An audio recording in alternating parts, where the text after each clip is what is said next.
A kú déédé àsìkò yìí, kókó inú ìwé ìròyìn la mú wá fún yín láti inú àwọn ìwé ìròyìn ilẹ̀ Nàìjíríà. Orúkọ tèmi ni Ọmágbémisọ́lá Ọmọlọ́rọ̀mádẹ.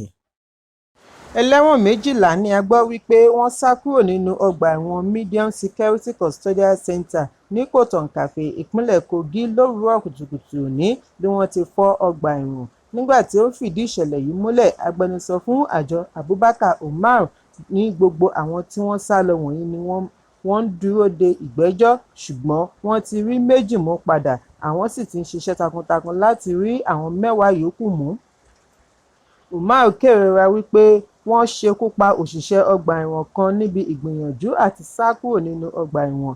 Mínísítà abẹ́nú Ọ̀nàrẹ́bù Olúbùnmi Túnjí-Òjó ti wá pàṣẹ kí wọ́n tètè bẹ̀rẹ̀ ìwádìí lórí ìṣẹ̀lẹ̀. Mínísítà ṣe àpèjúwe ìṣẹ̀lẹ̀ yìí ní èyí tí ó ṣeni láàánú, bí ó ti jẹ́jẹ́ láti rí i dájú wípé gbogbo ẹlẹ́wọ̀n tí wọ́n sá lọ ní ọwọ́ tó pátápátá, pẹ̀lú ìmúlò biometrics àti ìmọ̀ ẹ̀rọ tí ó wà ní ìkáwọ́ wọn.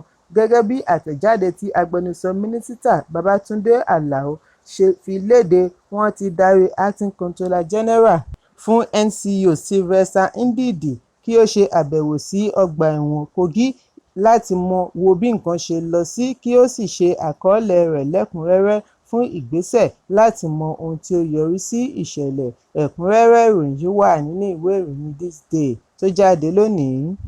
Àjọ elétò ìdìbò INEC ti gba ìwé ẹ̀dùn ọkàn pẹtíṣọ̀nù tí wọ́n fi béèrè fún yíyọ sínétọ̀ Àpótí Uduaghan kúrò ní ipò sínétọ̀ ìjọba àpapọ̀.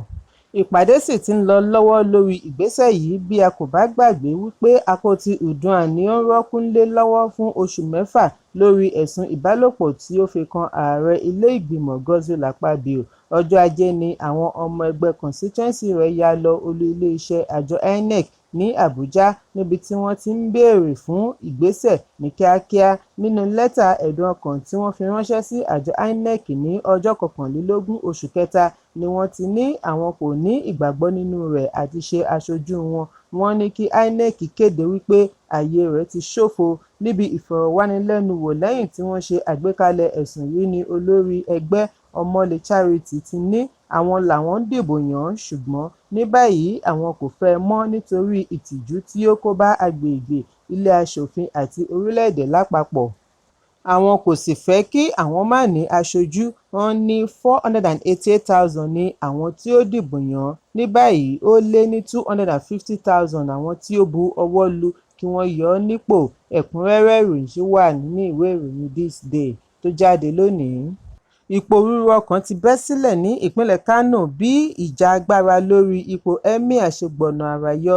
Emir 15 Aminu Ado Bayero àti Emir 16 Muhammadu Sanusi, àwọn méjèèjì ti fi ìfẹ́ wọn hàn láti ṣe ayẹyẹ Sáládọ̀bà fún ti ọdún 2025. Ọ̀sẹ̀ tí ó kọjá ní gómìnà Abba Kabir ní kí àwọn ọba yìí máa gbáradì fún Dọ̀bà. Ọjọ́ díẹ̀ lẹ́yìn èyí ni Emir Bayero fi lẹ́tà ránṣẹ́ sí ikọ̀ ọlọ́pàá ìpínlẹ̀ Kano láti fi tó wọn létí èròǹgbà rẹ̀ àti ṣe àgbékalẹ̀ ayẹyẹ àdáyébá yìí níbi ayẹyẹ ìtúnu àwẹ̀ tó ń bọ̀ lọ́nà.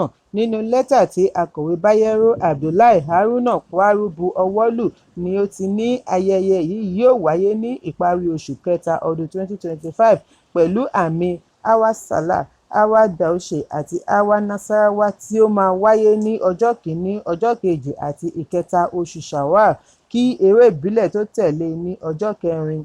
Bákan náà ni lẹ́tà yìí ṣàlàyé bí ìtúnu àwẹ̀ ọdún yìí ṣe pẹ̀kírẹ̀kí pẹ̀lú ayẹyẹ ọdún 5 tí Emir Bayero gorí oyè, bí wọ́n ti fi kún un wípé gbogbo ayẹyẹ ni yóò lọ pẹ̀lú ìrọ̀rùn gẹ́gẹ́ bí ìlànà àwọn agbófinró, ṣùgbọ́n iléeṣẹ́ ọlọ́pàá kò tíì fèsì lórí ìgbésẹ̀ yìí. Bẹ́ẹ̀ ìbẹ̀rùbojo ti bẹ́ sílẹ̀ láàrin àwọn ará ìlú lórí àtúbọ̀tán ayẹyẹ Durbar. Wọ́n ní ayẹyẹ Durbar a máa kún fún ọ̀pọ̀lọpọ̀ ewu kí ohun tí wọn kò rò tẹ́lẹ̀ má bàa wáyé. Ẹ̀kúnrẹ́rẹ́ ìròyìn wà nínú ìwé ìròyìn Daily Trust tó jáde lónìí. Àjọ Socio-Economic Rights and Accountability Project (SERAP) ti pe ẹ̀sùn sílé ẹjọ́ tako ààrẹ Bọ́lá Tinubu lórí bí ó ṣe ní kí gómìnà igbákejì rẹ̀ àti àwọn ọmọ ilé ìgbìmọ̀ aṣòfin ìpínlẹ̀ Rivers tí wọ́n dìbò yàn lọ rọ́kúnlé lọ́nà tí ó ṣe lòdì sófin látàrí wípé ó fẹ́ dán agbára tí òfin gbélé lọ́wọ́ wò láti kéde ìlú òfararọ ní ìpínlẹ̀ Rivers. Lára àwọn tí wọ́n jọ fi ẹ̀sùn kàn láti rí agbẹjọ́rò fún ìjọba àpapọ̀, mínísítà fún ẹ̀ka ìdájọ́ àgbà amòfin Lateef Fagbemi pẹ̀lú Vice Admiral Ibokete Ibas. Nínú ẹ̀sùn tí wọ́n pè ní ọjọ́ Ẹtì sí Ilé-ẹjọ́ Gíga ìlú Àbújá ni wọ́n ti ń béèrè kí ilé-ẹjọ́ kéde wípé ìgbésẹ̀ ààrẹ láti jáwé gbélé-ẹ̀ fún gómìnà àti àwọn òṣìṣẹ́ tí ará ìlú dìbò yàn ṣe lòdì sófin àti bí wọ́n ṣe yan Ibas gẹ́gẹ́ bí alákòóso sole administrator náà kò tọ̀nà. Wọ́n ṣe àríyànjiyàn wípé ìjọba tiwantiwa jẹ́ ara òfin orílẹ̀-èdè, wọ́n sì gbọ́dọ̀ bọ̀wọ̀ fún un. Akàwé gboyè Wọlé Ṣóyínká náà ti darapọ̀ mọ́ àwọn tí wọ́n bu ẹnu àtẹ́ lu Ààrẹ Bọ́lá Tinubu lórí bí ó ṣe kéde ìlú òfararọ ní ìpínlẹ̀ Rivers. Ó ní irúfẹ́ ìgbésẹ̀ báyìí já ẹ̀mí federalism kulẹ̀. Tinubu ni ó kéde ìlú òfararọ lẹ́yìn rògbòdìyàn ọ̀rọ̀ òṣèlú tí ó bẹ́ sílẹ̀ ní ìpínlẹ̀ Rivers. Níbi ìfọ̀rọ̀wánilẹ́nuwò pẹ̀lú The African Report ní Ṣóyínká ti ní bí ó bá ṣe wípé ó lẹ́tọ̀ọ́ lábẹ́ òfin, á jẹ́ wípé àsìkò ti tó láti ṣe àgbéyẹ̀wò òfin láti rí i dájú wípé ó ṣiṣẹ́ ní tòótọ́. Ó ní òfin orílẹ̀-èdè ti fún ààrẹ ní agbára tí ó pọ̀ jù bí ó ti pè fún àtúpalẹ̀ àwọn abala kan nínú ìwé òfin. Ẹ̀kúnrẹ́rẹ́ ìròyìn yìí wà nínú ìwé ìròyìn Daily Trust tó jáde lónìí. Àjọ tó ń gbógun ti títà, rírà àti mímu egbògi olóró NDLEA ti sọ lánàá wípé ikọ̀ wọn rẹ́bùrú arábìnrin ará ilẹ̀ Indian ẹni ọdún 42 ìyáàfin Netu ní pápákọ̀ òfurufú Mallam Aminu Kano ní Makia, ìpínlẹ̀ Kano pẹ̀lú 72 ìdí egbògi olóró tí wọ́n fi pamọ́ sínú water wraps fi díbọ́n bíi ìpápánu chocolate. Agbẹnusọ fún àjọ NDLEA Fẹ́mi Babáfẹ́mi ní ìdí egbògi olóró yìí gbé ìwọ̀n kìlógíráàmù 11 tí wọ́n rí gbà nínú báàgì Netu lẹ́yìn àwárí. Èyí ń wáyé lẹ́yìn ìgbìyànjú àwọn elégbògi olóró àti máa lo àwọn obìnrin aláwọ̀ funfun ará ilẹ̀ òkèèrè máa bá wọn gbé egbògi olóró sọdá ẹnu ibodè Nàìjíríà. Níbi ìṣẹ̀lẹ̀ mìíràn ní ìpínlẹ̀ Kano ni òṣìṣẹ́ àjọ NDLEA fi rẹ́bùrú ọ̀gbẹ́ni Michael Ogundele ẹni ọdún 55 ní Ọjọ́bọ̀ 20 oṣù Kẹta pẹ̀lú 50 litre steel gas cylinder ní Gada Tambuwa lójúnà Zaria sí Kano. Pẹ̀lú irinṣẹ́ àwọn jórinjórin ni wọ́n fi rí sìlẹ́ńdà ńlá yìí gé tí wọ́n sì rí 50 egbògi oníkóró tramadol kó jáde nínú rẹ̀. Ẹ̀kúnrẹ́rẹ́ ìròyìn yìí wà nínú ìwé ìròyìn Vanguard tó jáde lónìí. Àgbà òṣèré Jídé Kòsọ́kọ́ ti ṣàlàyé wípé pẹ̀lú 60 ọdún tí ó ti lò nídìí iṣẹ́ eré, èyí kò tíì sọ ọ́ di ọlọ́rọ̀. Lórí ètò Honest Bunch podcast ni Kòsọ́kọ́ ti ṣàlàyé wípé òun ní ìtẹ́lọ́rùn ṣùgbọ́n òun kò rí ara òun gẹ́gẹ́ bí olówó. Ó ní ó lé ní 60 ọdún tí òun ti ń ṣiṣẹ́ eré, òun sì dúpẹ́ wípé òun lè jẹun ẹ̀ẹ̀mẹta lójúmọ́, ṣùgbọ́n ní ìpele ti Nàìjíríà by Nigerian standard òun kò lè ka ara òun kún ọlọ́rọ̀. Ìràwọ̀ òṣèré ẹni ọdún 71 71 tẹnumọ́ wípé àwọn ajíṣẹ́ oníṣẹ́ pírẹ́sì ti sọ ara wọn di kòkòrò ajẹnirun ní ẹ̀ka òṣèré Nàìjíríà bí ó ti pè fún sẹ̀ríà tí ó gbóná fún wọn.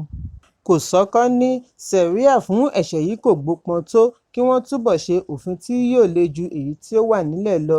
Àbí báwo ni ẹni tó ń jíṣẹ́ oníṣẹ́ láti ọdún mọ́jú tí ó ti di ọlọ́rọ̀ ṣe ní lè san 500 mílíọ̀nù náírà 500 million naira, ṣùgbọ́n bí ó bá ṣe wípé ó tún ní ìjìyà nínú bíi ẹ̀wọ̀n 20 ọdún láìsí ààyè fún owó ìtanràn, ọ̀pọ̀ ló máa yẹra kúrò nínú ìwà yìí. Jídé Kòsọ́kọ́ bẹ̀rẹ̀ iṣẹ́ eré láti ọdún 1964 pẹ̀lú eré àgbéléwò tí orúkọ rẹ̀ ń jẹ́ Mákànjúọlá.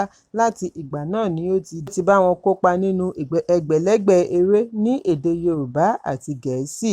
Ẹ̀kúnrẹ́rẹ́ ìròyìn wà nínú ìwé ìròyìn Daily Post tó jáde lónìí. Àwọn olùgbé Uyo tí í ṣe olú ìlú Akwa Ibom ti sọ wípé àwọn ní ìgbàgbọ́ nínú àwọn ẹgbẹ́ agbábọ́ọ̀lù àgbà Nàìjíríà Super Eagles láti jáwé olúborí nígbà tí wọ́n bá kojú akẹgbẹ́ wọn The Warriors of Zimbabwe ní ọjọ́ Ìṣẹ́gun ní ìpele tí ó kàn láti mọ ẹgbẹ́ agbábọ́ọ̀lù tí yóò pegedé fún Ife Àgbáyé ìyẹn World Cup tó ń bọ̀ ní ọdún 2026 ní ìsọ̀rí Group C. Ìfigagbága náà yóò wáyé ní pápá ìṣeré Godswill Akpabio ní ìlú Uyo. Ẹlẹ́ẹ̀kẹta rèé tí ẹgbẹ́ agbábọ́ọ̀lù Nàìjíríà Super Eagles máa gbá bọ́ọ̀lù ní Uyo láti ìgbà tí ìdíje náà ti bẹ̀rẹ̀. Bẹ́ẹ̀ ni wọ́n máa ní ìgbẹ́kẹ̀lé wípé kí Ọlọ́run jẹ́ kí àwọn jáwé olúborí lẹ́yìn tí wọ́n ti gba ọ̀mì ayò pẹ̀lú Lesotho àti South Africa ní ìfigagbága méjì ọ̀tọ̀ọ̀tọ̀ tí ó ti kọjá. Níbi ìfigagbága tí ó kọjá pẹ̀lú ẹgbẹ́ agbábọ́ọ̀lù Rwanda ní ọ̀sẹ̀ tí ó kọjá, Victor Osimhen ló gbá bọ́ọ̀lù wọlé ní ẹ̀ẹ̀mejì ní Kigali tí ó fi jẹ́ kí Nàìjíríà pegedé pẹ̀lú ayò 2-0. Àwọn ọmọ ẹgbẹ́ agbábọ́ọ̀lù Zimbabwe náà pàápàá yóò máa bẹ Ọlọ́run kí àwọn lè fi ẹ̀yìn Super Eagles gbolẹ̀ nítorí wọn kò tíì ní ẹnìkankan láti ìgbà tí ìdíje náà ti bẹ̀rẹ̀. Wọ́n ti gba ọ̀mì ayò 3 nígbà tí wọ́n tún jẹ ìyà lẹ́ẹ̀mejì. Àwọn ni wọ́n wà ní ìsàlẹ̀ pátápátá ní ìsọ̀rí Group C. Olólùfẹ́ Super Eagles kan Edet tí àwọn akọ̀ròyìn fi ọ̀rọ̀ wá lẹ́nu wò sọ wípé ẹ jẹ́ n kà bí ó ṣe gbé e kalẹ̀. Ìdíje tí a gbá pẹ̀lú àwọn Rwanda ọjọ́ Ẹtì tí ó kọjá fi hàn wípé orí àwọn ọmọ ẹgbẹ́ agbábọ́ọ̀lù Super Eagles ti ń pé bọ̀. Wọ́n gbá bọ́ọ̀lù yẹn dáadáa kọjá bí mo ṣe lérò. Ó tẹ̀síwájú láti gbóríyìn fún Victor Osimhen fún bí ó ṣe gbá bọ́ọ̀lù méjì ọ̀tọ̀ọ̀tọ̀ wọlé ní ìpele àkọ́kọ́ nígbà tí Super Eagles figagbága pẹ̀lú Rwanda. Edet sọ wípé kódà bí Victor Osimhen kò bá sí lórí pápá ní ọjọ́ náà, Nàìjíríà máa ṣe dáadáa nítorí pé akọ́nimọ̀ọ́gbá tuntun ló ń darí Super Eagles lọ́wọ́lọ́wọ́. Ẹ̀kúnrẹ́rẹ́ ìròyìn yìí wà nínú ìwé ìròyìn Complete Sports tó jáde lónìí. Kókó inú ìwé ìròyìn tòní kò ní jù báyìí lọ. Ẹ pàdé mi lọ́la fún àkọ́tún ìròyìn. Kí a tó lọ, ẹ má ṣaláì fi àkíyèsí yín ránṣẹ́ kí ẹ sì bá wa subscribe sójú náà wa lórí YouTube kí kókó inú ìwé ìròyìn lè máa tẹ̀ yín lọ́wọ́ ní kíákíá.